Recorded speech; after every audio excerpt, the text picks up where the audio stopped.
Alors voilà, Patrice Gagnon à Studio Direct ce mercredi 6 octobre et on a de la grande visite, inconnue des gens de Charlevoix, j'imagine. Et on a une grande visite parce que souvent les gens on attend des vedettes de hockey. On a eu les Canadiens de Montréal et c'est la folie furieuse, c'est très populaire.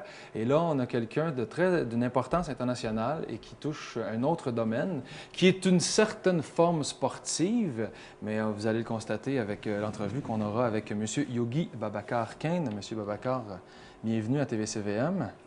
Merci. C'est un plaisir pour nous de vous recevoir ici. Vous voyagez beaucoup.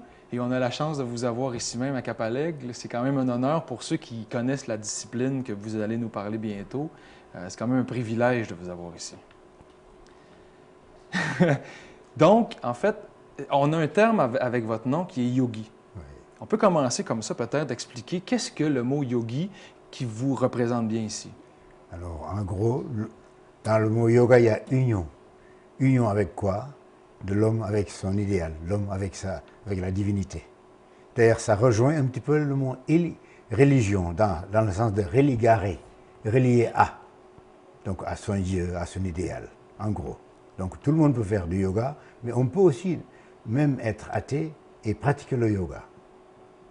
Ouais, donc Oui. la connexion religieuse peut devenir une connexion spirituelle. Voilà, mais ça dit que dans le yoga, on ne convertit pas les gens. OK. C'est un mouvement volontaire, C'est libre. individuel, c'est libre. Vous pouvez entrer, sortir, comme vous voulez. C'est universel. Voilà, Donc, un musulman, chrétien, tout le monde, athée, athée également. voilà. On fait des athées, on les transforme en mère athée, et puis le croyant, mère croyant.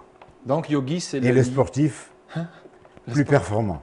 Oui, bien, je pense que le yoga travaille beaucoup sur la concentration Oui. intérieure. Et surtout le yoga que nous faisons quand même est très adapté aux disciplines sportives, parce que nous avons une partie qui nous vient de Chine, basée sur les contractions. Des contractions, c'est très tonique, tout en développant l'éveil, parce que l'individu, il est éveillé, il peut réagir tout de suite, il n'est pas endormi. D'ailleurs, je me suis occupé des fois des équipes de football, des équipes de judo, et à chaque fois, ça se passe bien, on gagne. Parce que ça amène à ce une genre concentration de yoga et que une nous force. faisons. Une Absolument. force, ça amène une force, je pense. Une force.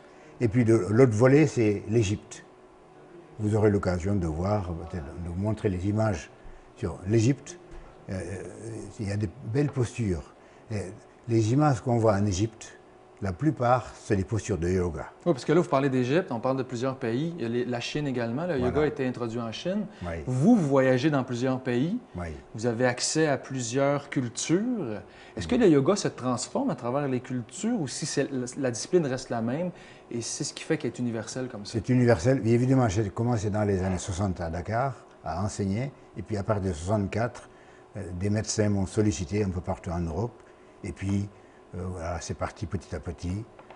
D'ailleurs, ça m'amène à savoir pourquoi le yoga vous a intéressé. D'ailleurs, on ne vient pas au monde en étant yogi. Ça se développe comment? C'est un coup de cœur, c'est une passion? C'est-à-dire, au départ, j'ai suivi l'enseignement d'un grand yogi, grand maître, Paramahansa Yogananda, qui a publié le fameux livre Autobiographie d'un yogi. Okay. Et j'ai été frappé déjà pendant la jeunesse qu'il est passé en Égypte. Lors d'un voyage où il devait se rendre en Inde, il s'est arrêté en Égypte. Ça m'a fait un tilt. Et donc c'est surtout ça qui m'a amené vraiment vers l'Égypte. Et puis il y a des découvertes personnelles. Parce que la tradition égyptienne, enfin, le yoga dit égyptien, vous retrouvez les traces dans beaucoup de tribus, beaucoup de familles, quoi, anciennes. Okay. Chez les soufis. Oui, c'est une discipline ancestrale. Voilà. Nos ancêtres pratiquaient le yoga. Voilà. Est-ce que c'est le même yoga que l'on pratique aujourd'hui? Est-ce que la technique ou la discipline a évolué? Ah oui, ça veut dire que c'était resté figé, mais disons, ça correspond, en tout cas, ça complète les effets généraux, quoi, Okay. de combattants du yoga. Okay. Parce que nous travaillons sur plusieurs volets, quoi. Okay. Comme on l'a dit tout à l'heure, sportif, spirituel et scolaire. Donc, permettre à chacun Qu'est-ce que ça amène à quelqu'un? Qu'est-ce qu'un être humain, on peut dire, qui n'a jamais touché cette discipline-là, qui découvrirait le yoga?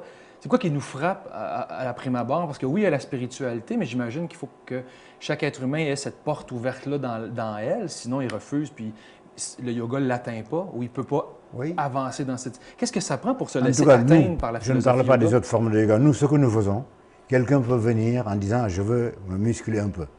Il est le bienvenu. Quelqu'un peut venir, j'ai des rhumatismes. Il est le bienvenu. C'est J'ai médicinal. des insomnies. C'est médicinal. Voilà, il est bienvenu. Je suis intéressé à l'aspect spirituel, il est le bienvenu. Donc ça touche tout. C'est pour cela que vous avez les 3 courants. C'est un peu particulier. D'habitude, on parle que du yoga d'origine indienne. Mais nous, c'est donc vraiment l'apport des autres civilisations pour aller dans le même sens. Et ça amène, j'imagine, une certaine libération du corps, parce qu'il y a une certaine souplesse. Absolument. Et j'imagine que cette souplesse-là demande une certaine libération, un abandon aussi au yoga. Absolument, absolument. Un rajeunissement, on peut dire. Oui, dans une certaine c'est une mesure. cure éternelle. Mais le yoga a plusieurs propriétés. C'est un peu une plante, comme une plante médicinale. Absolument. Ça a quelque chose qui transcende. Donc, quand on transcende et qu'on a accès, que ce soit religieux ou la spiritualité, bien, je pense que ça amène l'être humain à se développer d'autres facettes, Oui. même à l'intérieur du cerveau et dans notre façon d'aborder la vie. J'imagine qu'on peut trouver une certaine forme de bonheur à travers le yoga. Absolument. D'ailleurs, avec le docteur Baumgartner, avec qui j'ai démarré, j'ai travaillé au chef des psychiatres, et les meilleurs résultats qu'on avait pour lutter contre le rhumatisme, c'était avec le yoga, avec les techniques de contraction et décontraction. Les meilleurs résultats. Il y avait la cure, les bains chauds, tout, mais tout ce qu'on obtenait comme résultat, ça nous venait du yoga. D'ailleurs, on avait même une cure à Dakar, où il amenait des gens à Gorée, et pendant un mois, ou même plus, évidemment, la cure était basée sur le yoga. Et le fait d'amener, de voyager à travers plusieurs pays, de voir plusieurs cultures, puis d'être associé toujours dans cet enseignement-là. Donc, j'imagine que vous, votre philosophie par rapport à l'humanité et à l'existence est particulière, là. Vous ne travaillez pas de 9 à 5 avec votre famille puis les obligations financières. Peut-être que votre style de vie est différent de bien des gens. Est-ce que ça vous amène à avoir un regard différent sur notre humanité et sur cette planète-là et l'homme, notre façon de vivre? Absolument. J'imagine que vous avez un regard plus sévère peut-être envers notre façon de vivre. Plus sévère, mais en même temps, si on regarde bien, il y a des bonnes choses, il y a des choses qui se font. Hein, par-ci, par-là, quoi. Il n'y a pas que du négatif. Tout est éclaté. Il y a des choses surprenantes. Chacun en fait à sa tête, chacun veut son plaisir, son bonheur. Mais on sait bien aussi une chose, même les avions, les pilotes doivent respecter les ordres donnés par la tour de contrôle. Ouais. Sinon, ça a même des problèmes. Donc l'homme doit s'exprimer, s'épanouir, mais aussi doit penser à son voisin, à l'autre. On ne peut pas tout seul faire ce que l'on veut. Mais de l'autre côté, il y a des avancées positives. On ne le sent pas, mais dans tous les domaines où il y a un peu d'inquiétude, je disais l'autre jour que même du temps de Socrate, par exemple, oui. Déjà, les gens qui vivaient à cette époque se plaignaient des jeunes, de la jeunesse. Ça fait quelques années. Hein. Alors, c'est pour ça que je me suis dit, il y a une chance. Parce que du temps de Socrate, il y avait des inquiétudes, des critiques sur la jeunesse, sur les événements de l'époque. Et puis, on a vu que même ceux qui ont vécu un peu avant nous, en disant « Ah, notre époque, c'était mieux dans les années 30, dans les années 40, enfin, ceux qui ont vécu avant. » Et c'est pour cela, en tout cas, pour moi, il y a des possibilités énormes de changement pour l'humanité.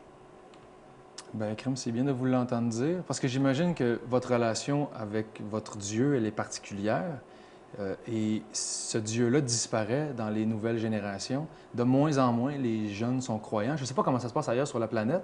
Peut-être que vous en avez une idée plus particulière, mais j'ai cette impression-là que la jeunesse se distancie de la religion de plus en plus, a de la difficulté à trouver sa spiritualité. Oui, je crois que c'est une question de pédagogie. Ce sont les tenants de ces religions qui devraient changer de langage, sans dévier du sens profond de la religion, mais changer de langage parce que c'est une question de mots.